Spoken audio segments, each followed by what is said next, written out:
My husband found his one true love and decided I reeked of money. In the 10th year of our marriage, he met the woman he called his soulmate. He said, "She's simple-hearted, nothing like you with your endless schemes. She's with me for love, not cash, what we have is real." Eleanor told me, "Ava, you're so obsessed with dollars you can't see anything else." Serena chimed in, "Sis, my brother's handsome and brilliant, of course girls chase him." Since they felt that way, I'd gladly remove my tainted self far away. I turned to my chief of staff and said, "Kill every credit card, cut the dialysis meds, change the front door lock, draw a line? I can do it with a razor blade." 1. On our 10th anniversary, I'd planned a private dinner to surprise Ethan. Normally I wouldn't handle the details, but a last-minute whim sent me over early. His car was parked in the alley behind the cafe. My heart fluttered, surely he'd guessed my surprise. I slipped in the back way so I wouldn't ruin the moment. This was the tiny cafeteria where we'd once held our wedding reception, later turned into a boxed lunch joint. I'd rented it for the night and restored every decoration to the way it looked a decade ago, certain we still remembered why we'd started out. The rear door opened onto the kitchen. The chefs I'd hired were already chopping and steaming. The front room was dark. Hugging the wall, I crept inside, then heard a voice I knew too well. "She's going to force me to play lovey-dovey for the cameras tonight. The sight of her makes me sick. Money, money, money, that's all she ever talks about. I have to kiss you first." Then came the unmistakable sounds of two people devouring each other. My knees buckled. I'd faced hostile boards and cutthroat competitors without blinking, but those noises knocked me flat. I'd given him 5 years of dating and 10 of marriage, 15 prime years of my life, and this was the payoff. I refused to accept it. "Ethan, I know you're trapped, staying for the kids' sake. I'll wait, I swear. The day you're free, we'll be together." "Faye, you're so understanding, nothing like her. She's pushy, ruthless, never considers my feelings. Hang on 2 more years, till Max and Lily are older, and I'll find a way out." I couldn't take another syllable. I rammed the door open and stepped inside. They sprang apart, faces white. Ethan shoved Faye aside. Now I saw her clearly, one of the scholarship grad students my company funded, the same girl who'd attended our holiday gala. They must have started their little fairy tale that night. She wore no makeup, hair in a high ponytail, faded denim jacket and skirt, clean, fresh, the perfect poster child for poverty and virtue. Let's see how far that purity carries her out of the mountains without my filthy cash. 2. "Ava, it's not what you think, listen to me," Ethan said, smoothing his hair into a professorial mask. 15 years of my support had kept him glossy, no wrinkles, no belly, 40 looking 30, easy prey for starry-eyed coeds. "No need. Divorce papers can be filed this afternoon." "I won't stage a fake photo op to save face," I answered, smiling thinly. "Stop pressuring him. He's thinking of the children." Faye shot back. "My kids are old enough to process a cheating father. And an unhappy marriage hardly produces happy children, so spare me the martyrdom excuse." Ethan tried to grab my hand, I flung him off. Faye's eyes reddened, she clutched his arm like a life raft. "Ethan, don't beg her." I almost applauded, true love in all its glory. Just then chatter filled the room as Eleanor, Serena, and a string of relatives arrived, my sentimental surprise for Ethan. Years ago we'd been broke newlyweds. My bridal boutique just opened, Ethan's teaching salary pitiful, the faculty duplex his only perk. I'd even booked the same duplex for a nostalgic visit after dinner. The idea now turned my stomach. The relatives took in the scene, glances ricocheting, comprehension dawning. "Sit, everyone, standing silly," Eleanor declared, siding with her son. Serena tugged my sleeve, nails digging in. "Sis, big brother's hot, admirers are normal. Be sweet and he won't stray." I shook her off, she stumbled into a table, hissing. Eleanor glared. "Ava, you run this family like a dictatorship. We came as a favor, keep throwing tantrums and enjoy your solo show." I laughed out loud. So they were gracing me with their presence. I looked straight at Ethan. "You know me, point of no return. Pick the day, we'll hit the county clerk's office." Humiliation was new to him, I'd always cushioned his ego. If he wanted to dine on my dime while bashing me, I'd flip the table. "Fine, tomorrow," he barked, and dragged Faye out. Jaws dropped. I headed for the exit. Eleanor chased me. "What about the banquet? Can't you swallow your pride?" Look what you've done. I paused, eyeing her coldly. Your son cheated, why should I swallow anything? All you care about is money, you're never home. No wonder he seeks comfort elsewhere. Reflect on that. I need a vacation, book me a European tour before my hospital stay. I stared, wondering how stupidity could walk upright. Let your precious son book the tour group himself, don't come to me. So stingy. My mother-in-law stomped her foot and didn't chase after me. 3. When I stepped outside, Ethan's car was already gone, he clearly hadn't come home. I jumped into my own car and sped back to the Harrison estate. I had too much to do and was afraid I'd run out of time. I've arrived with 3 junior assistants, every one of them looking like we were headed into war. I'd never treated even a $10 million deal this seriously. Cancel the old lady's kidney transplant. One sentence from me and Ev's pen clattered to the floor. Cancel it? But we only just secured the donor kidney. If we pull the plug now, we won't find another in time. I lifted my gaze to Ev. Are you teaching me how to run my life? Ev's face went white, he shook his head frantically. No, I'll Casey handle it right away. Back when I was pregnant with my first child, Eleanor had suddenly developed acute renal failure. At the time the family didn't have a cent to its name and the house was chaos. Ethan's only response had been to cry, kneeling at her bedside and slapping himself. I'd waddled from client to client, pitching orders, until I scraped together the surgery fee and yanked her back from the gates of hell. Ethan had sobbed in my arms, without you I'd be motherless. You're my savior, I'll love you for the rest of my life. Ridiculous, isn't it? Now he thinks I've got too much money, that the smell of cash chokes him. Well, I'm giving them exactly what they wished for. Freeze every one of their credit cards. All of them. My second command sent the assistant scrambling. I motioned to estate. Change the front door lock and garage every car except mine, no one else drives. I felt a twitch of anticipation, let's see who jumps first. The Harrison estate stayed quiet all evening. I could picture it, Ethan was probably curled in his true love's lap, whining about the agony of living with me all these years. Eleanor had been whisked off by aunts who flattered her over mahjong while angling for her cash. Serena was out with her newest boy toy, she'd sworn she was off for a resort weekend, she wouldn't discover her cards were dead until checkout. Perfect buffer time for me to untangle the finances and make sure Ethan walked away with nothing. When the kids came home from boarding school that weekend I called them into the study. I want you both to understand what's happening, I'm divorcing your father. Who do you choose to live with? They blinked. Max, older and more like me, answered first, I stay with Mom. Give me your reason. Ever since I was little Dad only lectured me from on high, he never showed up. When I was sick you guarded my bed, when there was a parent conference you came no matter how busy.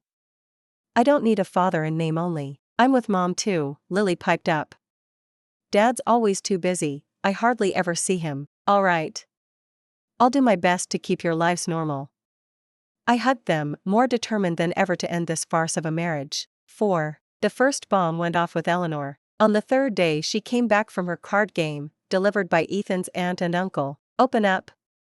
She jabbed at the intercom for ages, but the staff had their orders, no one answered. What's going on? Open the door. Ava. She whipped out her phone and called me. I was watching from an upstairs window. I answered unhurriedly. Ava. Look at the kind of people you hire. Not a single soul in charge. Casey sent someone to let me in. You've got the wrong address. This is my house, and I'm divorcing your son, go find him. Find him? You're divorcing? Suddenly she realized I was dead serious. Yes, divorce, so don't bother me again. Ava. This is my son's house. Open this door. Her blood pressure spiked, she held into the phone. What's happening, sis-in-law? They're splitting? The aunt and uncle began to panic. This daughter-in-law is poison, I never liked her. Of course Ethan insisted on marrying the jinx, Eleanor stormed in circles. The jinx who saved your life over and over, try showing some gratitude. I gave a cold laugh. Oh, and your transplant's off, the surgery's cancelled? That'll kill me. You vicious woman, you're after our money and my life, she wailed, half furious, half terrified. Please, the money's mine, you don't have a dime. I paid top dollar for that donor kidney, and you're not worthy, so I'm withdrawing it. Any problem with that? Since you think I reek of cash, don't use a penny of it, wouldn't want to soil you. I hung up and blocked her. Outside she hurled her phone to the ground, shrieking and jumping. If I were her I'd treat that phone better, it would be the last decent one she'd ever touch. Sis, don't be reckless. Your daughter-in-law is capable and treats you well, why let them divorce? The aunt and uncle tried reason. Bull. What's hers? It's all my son's. The money, the house, everything belongs to my son. Eleanor was beyond listening. A sports car screeched to the curb and Serena stormed out. What the hell? Ava's lost it, canceling my cards, embarrassing me at checkout. If she can't afford the lifestyle, don't flaunt it. Unlock my credit this instant. She kicked the gate, but the wrought iron didn't budge. Open up. She jabbed the bell and yelled. Save your breath, your sister-in-law won't let your mom in. They just fought. Talk to your mom, get her to apologize, stop the divorce. The aunt yanked Serena aside, pleading. Excuse me? She locked our mother out? Who does she think she is? Serena dialed me. I answered lazily, holding the phone away as her shrieks poured out. 4-inch Ava, you bitch. Casey, open this gate right now. If mom ends up sick I'll finish you. Look in a mirror, someone like you landing my brother was a miracle, and you dare bite the hand that feeds you? I'll have my brother Casey divorce you tomorrow. Tell him to hurry, I've been searching everywhere for him to sign the papers. I actually laughed. Ethan had blocked me, I was hunting him down to get the divorce finalized. Ava. Have you lost your damn mind? Do you even hear yourself? My calm tone left Serena stunned. I'm perfectly lucid and I mean every word. The ones who can't face reality are all of you. I spoke evenly. Ava, I think you're getting too big for your boots. Think carefully, my brother's proud as hell. Once he decides to walk, you'll never get him back. Then speed him up and send him on his way. I'll thank you for it. Fine, I'll call him right now and we'll settle this face to face. Half an hour later Ethan and Faye showed up, but clearly he hadn't come because his little sister snapped her fingers. Every one of Faye's scholarships had just been yanked, and they were here to denounce me. Ava. Open this door. When he realized the front door lock no longer answered to him, he raged on the porch, so undignified I almost felt embarrassed for him. He had never once lost his composure over anything involving me. Apparently I didn't rate as high as Faye. I didn't open the door, I stepped outside. Phone calls muddle things, an iron gate between us keeps the conversation cleaner. The instant I appeared, Casey and the rest started barking, the racket numbing my ears. Shut up. One at a time, I flicked my wrist and silence dropped. Ethan lunged forward first. Ava, I always believed you were upright. Seems I misjudged. Oh? I widened my eyes in mock surprise. Upright, from his mouth. I laughed. Why are you targeting Faye? If you've got a problem, aim it at me. The shots at you are queued up, the ones at Faye she earned. She used my money for tuition, lived the good life, then helped herself to my husband. Am I wrong to take aim? Such ugly words. It wasn't seduction, we're kindred spirits. Faye's eyes were red. Kindred spirits? Did your spirit stop at hand-holding, or did it graduate to hugs, kisses, maybe even further coursework? I'd fired the question so baldly that pure little Faye couldn't bear the shame. She crouched and sobbed, still remembering her line, "You're bullying me. If I bullied you, I'd splash you across the internet so the whole world could shout homewrecker wherever you go. All I'd done is stop bankrolling your life, and that's bullying? By the way, cough up every dime I ever spent on you, that's step one to a clean slate. Are you trying to drive me to my death?" Faye jerked her head up, glaring with stubborn, steely eyes. I didn't see death in them, I saw a coup. She wants my villa, my company, my throne. This is an uprising, not surrender. What you choose is your business, I'm merely doing what I should. I turned to Ethan. I see. When do we file for divorce? His eyes were a tangle of hatred, disbelief, and wounded vanity. Ava, you've turned into someone I don't recognize. How can you be like this? True. These 15 years I spoiled you, fed your worst habits, let you forget where you came from.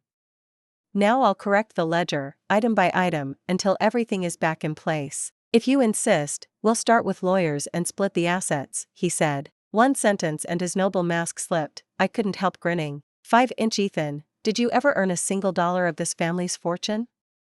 He opened his mouth and found nothing. From day one you collected your salary and never put a cent into the household. I built my business, bankrolled your relatives, wasn't that enough? And now you swagger in demanding half? I kept smiling, pressing closer. Doesn't matter, Serena cut in smugly. Marital property is joint, my brother gets 50%. Look at your lofty Ethan, so saintly when he's grabbing for cash. I smirked at Faye. Faye stared at Ethan, her face a knot of conflict. No problem. My legal team will litigate until the sun burns out and your reputation's crater. After all, I have ample proof you cheated. I signaled. My chief of staff jogged over with a fat envelope. I shook the photos through the bars. Serena and Eleanor scooped them up, took one look, and froze. Bro, are you insane? You act smart, why pull such a bonehead stunt? Serena shrieked, pounding his arm. Ethan's face flamed tomato red, he couldn't raise his eyes. Faye hadn't dreamed I could dig this deep. Some tryst shots came from campus security cameras, grainy yet unmistakable. Quite adventurous, Ethan. Publish these to your university, educational value, don't you think? Ava, if you dare, I'll kill myself right here. The threat of exposure buckled his knees, his lips quivered so hard he bit his tongue. Then play nice, sign the papers, and walk away with nothing. I waved. Another assistant trotted up with the drafted settlement. Don't you dare sign. Once you do, you're ruined. Serena blocked his hand. Eleanor snatched the papers and shredded them on the spot. Son, you wasted your best years on her. She owes you millions, what's a few dozen million to her? No way you leave empty-handed. Exactly, Serena chimed in shamelessly. You fathered 2 kids, no credit for labor? Pay up or we stall forever. My own children, reduced to bargaining chips, made me dizzy with rage. Still dare mention the kids? When my boutique was clawing uphill I ran it single-handed, skipped meals. You'd rather shoot hoops than come home. I drank with clients until my stomach bled. I worked straight through both pregnancies, sketches on a hospital drip. When I delivered Max, Eleanor was the one in a ward. When I had Lily, she vacationed abroad. Ethan? Off on some project, MIA for days. I couldn't go on, how humiliating, the price I'd paid. I wanted to slap myself awake. Back then all it took was Ethan's whispered I love only you, and I swallowed every lie. Turns out I was the biggest lovesick fool alive. 6-inch quit bludgeoning Ethan with that sob story, he's told me everything. Faye burst out. Everything like what?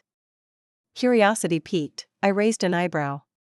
He was racing a deadline on his dissertation and you disturbed his flow, ordering him to mix formula. When he burned the midnight oil prepping lectures, you dragged him to drive the baby to ER. Every interruption murdered his momentum. He's a genius smothered by your grocery lists, why he hasn't soared is on you. Faye's thunderclap of logic left even Eleanor and Serena gaping, the air sizzling around us. Brains are wonderful things, I really hope everyone owns at least a scrap of one. I couldn't figure out what was wrong with Faye. I made a mental note, from now on, before I sponsor a student, I'll run a sanity check. No more bankrolling idiots, wasting my money, and the country's resources. Isn't that what a husband is supposed to do? I asked, half smiling. She really was innocently cute. No. That's what ordinary people do, but Ethan can't be expected to. Making him do menial stuff is like throwing pearls to swine. Faye's eyes sparkled. Looks like Ethan had found his true love, so I'd better speed them on their way. In that case, hurry up and rescue him from this hell. Take him away. Don't let him rot here, I'm starting to feel sorry for you both. I nodded emphatically, tapped the divorce agreement, and urged Ethan to sign. Ethan looked dazed, too much had happened too fast for his genius brain to process. Don't sign. Drag her to court, squeeze every cent you can. Serena, my sister-in-law, and Eleanor, my mother-in-law, tugged at him, trying to wake what little reason he had left. Sign. Once you do, you're free, no one can tie you down. Believe in yourself, you'll succeed the moment you leave her. Faye chanted like a witch casting a spell. After that dose of love potion, Ethan's eyes actually looked clearer. I seized the moment and handed over the second copy of the agreement. He shoved his mother and sister aside and scribbled his name at lightning speed, florid, arrogant strokes. You had to admit the handwriting was gorgeous. Happy now? He sneered, thrusting the pages at me. For a split second even I thought he looked taller. Fool. You're ruined. She tricked you, bro. How could you be so stupid? Serena, my sister-in-law, and Eleanor, my mother-in-law, wailed in despair. They knew it was over. They were far more sober than Ethan. See you at the county clerk's office first thing tomorrow. With that contract in hand, I finally relaxed. I owed Faye thanks. Without her, this divorce might never have happened. Given Serena, my sister-in-law, and Eleanor, my mother-in-law's appetites, they'd have skinned me alive, siphoning off tens of millions before they were satisfied. Now I had to thank sweet, brave, pure Faye for brainwashing Ethan into a love-addled teenager. While he still believed money was filth, I'd hurry up and scoop the filth away, so their simple, clean life wouldn't be polluted. 7. I turned to leave, but Ethan called me back. Open the door. I looked over my shoulder, stunned. Open what? Why? Stop playing dumb. We've been standing out here forever. You've got what you wanted, so let us in. Serena, my sister-in-law, snarled. Let you in? Into my house? Why on earth would I do that? My question froze them. I'm warning you, don't push this too far. Ethan sensed something was off. He began to fear he'd been conned and, abandoning logic, kicked the iron gate. What did I do wrong? I'm in my own home, refusing entry to outsiders. How is that a crime? I asked pleasantly. Call the cops. We've indulged her long enough, she's out of control. Serena, my sister-in-law, whipped out her phone. 10 minutes later 2 officers arrived to mediate. Cameron, you've signed a divorce agreement, but until you file it, your husband still has the right to enter the Harrison estate. Fine, let him in. I blocked Eleanor, my mother-in-law, and Serena, my sister-in-law, without ceremony. They're my family. Until the paperwork is done they can live here. Ethan blustered, newly emboldened. Have it your way. I stepped aside with theatrical reluctance. Why make it hard? You always need forcing. Serena, my sister-in-law, deliberately rammed my shoulder as she passed. The officers told me to sign the mediation sheet and were about to leave when a shriek came from inside. Serena, my sister-in-law, tumbled out. Ava! Where are my clothes? My jewelry? I spread my hands. Sorry, no idea what you're talking about. I'm renovating, the place has been emptied. That was what I'd been busy with these past days. All the luxury they'd leached off me, gone. Not a trinket would leave with them. From Serena, my sister-in-law, and Eleanor, my mother-in-law's rooms, I'd hauled out mountains of jewelry, designer bags, shoes, and couture, sold the lot at discount, and trashed whatever remained. As for Ethan, a bigger surprise waited. His study had been stripped bare. Once, madly in love, I'd hunted down every volume he wanted. What I gave, I could also take back. Stop right there, I'm calling the police. Someone stole my things. Serena, my sister-in-law, clutched an officer. Eleanor, my mother-in-law, hurried after. To report a loss you need receipts or proof of purchase, ma'am. We can't file air, the cop said sternly. Only then did they realize how ruthless I was. They glared as though they'd happily eat me alive. I looked at Ethan on the steps. He hadn't melted down, cultivated man, small fan club to impress. He simply knelt, white-faced, and enunciated, You vicious woman, you've destroyed my paradise. Don't kneel. Get up. Faye hauled on his arm. Everything you lost, I'll win back, trust me, trust my ass. Serena, my sister-in-law, suddenly remembered who'd begged Ethan to sign. She slapped Faye. Little bitch. This is all your fault, none of it would have happened without you. Why hit me? Faye cupped her cheek and shrank behind Ethan. Eleanor, my mother-in-law, lunged to help pull hair. Ethan couldn't restrain 2 shrieking harpies.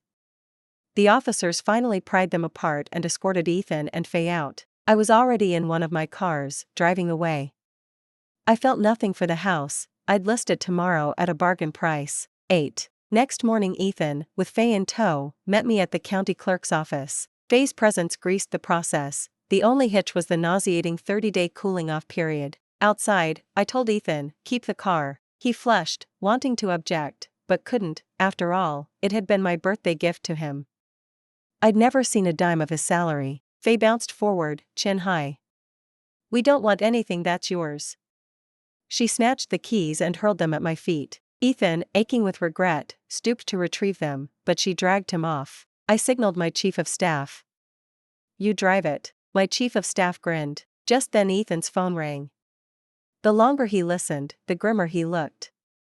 Finally he shook free of Faye, sprinted over, and slammed my window with his fist.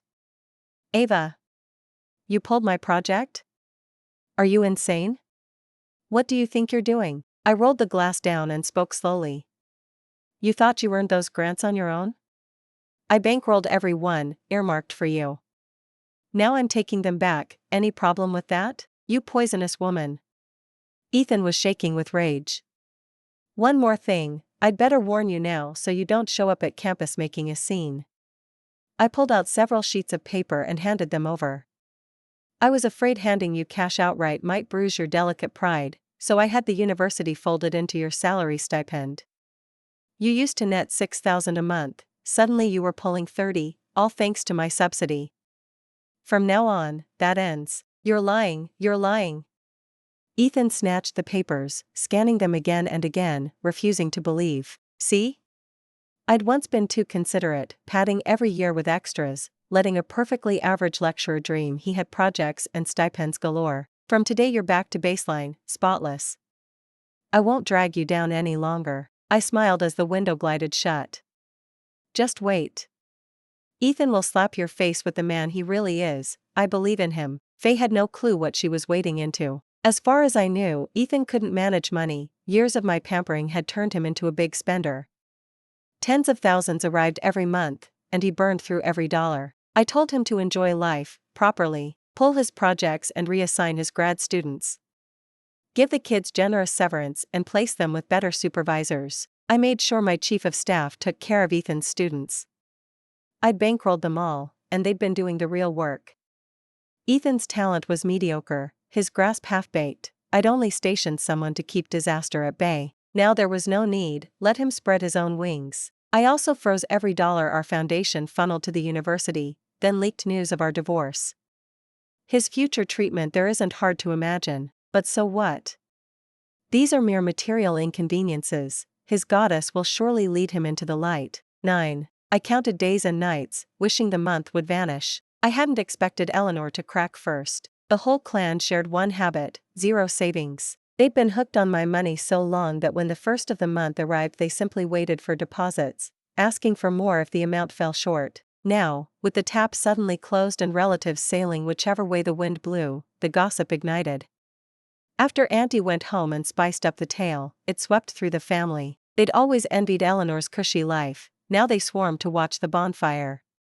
The more she'd preened and looked down on people, the harder the fall, and the colder the shoulder. When she tried to visit relatives as before, every door was conveniently shut. After repeated snubs Eleanor finally understood the old days were gone. She spent her afternoons slumped in that cramped studio. The place was rented by Ethan, who'd begged the college for a temporary faculty studio and stashed the two women in the studio instead. When Serena went looking for her boy toy, she found herself blocked. She dragged Eleanor to the spa, but staff barred them at the entrance. Their memberships had been cancelled. Life turned suffocating. Eleanor couldn't afford her dialysis meds. A body that might have limped along for years suddenly collapsed. Out of options, they cornered Ethan for cash. Ethan was already strapped. The school had lent him housing before learning about our divorce. Now Casey wanted the keys back. He was about to be homeless himself, and $5 or $6 grand a month couldn't cover 2 extra mouths. The three of them brawled inside that duplex, the noise horrendous. Just then Faye walked in, carrying a pot of porridge she'd cooked herself, an offering of love. Say what you will, the girl was tough. Without my funding, Casey juggled 3 jobs yet refused to quit school. Eleanor and Serena were already seething. One look at Faye and the dam burst. You did this. We were fine until you foxed your way in. Eleanor was too weak, so Serena sprang up, grabbing Faye's hair and swinging. Ethan blamed Faye too, the whole thing felt cursed. Cut it out, all of you, get out. He didn't bother separating them, just herded the three women toward the corridor. Ethan. She's hitting me.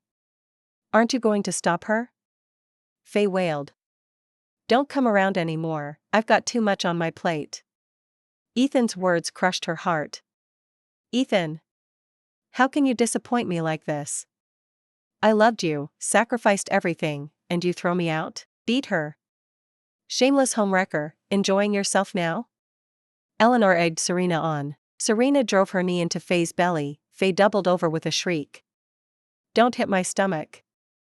I'm pregnant. Her cry froze Ethan. Ethan, I'm pregnant, it's your baby. Tears streamed down her face. Didn't you say it was safe? Are you stupid? How will we raise a kid? Get rid of it, Casey. Ethan's face twisted. Serena hesitated for a second, but when she saw Ethan's resolve she kicked twice, harder. Faye couldn't take it. Casey spotted blood. Ethan. Help me. She stretched a hand toward him. Help? You've ruined my life, I never want to see you again. The truth finally slipped out. Faye stared, dazed, then lunged and locked her arms around him. They'd battled into the hallway, the window stood open. No one saw clearly, but suddenly Faye and Ethan were gone, wrapped together through the frame. Eleanor snapped back with a shriek and rushed to the sill, then fainted at the sight. 11 floors, no chance of survival. My chief of staff pulled the footage for me. I felt nothing left to cling to. I took the kids and left that place, starting fresh. Later I heard Eleanor died not long after. Serena, unable to scrape a life together, disappeared without a trace. The end. Thanks for listening to today's story. If you liked the video, please hit like and share it with friends. We look forward to your thoughts in the comments. Feel free to share your views, and don't forget to subscribe for more gripping tales. See you next time.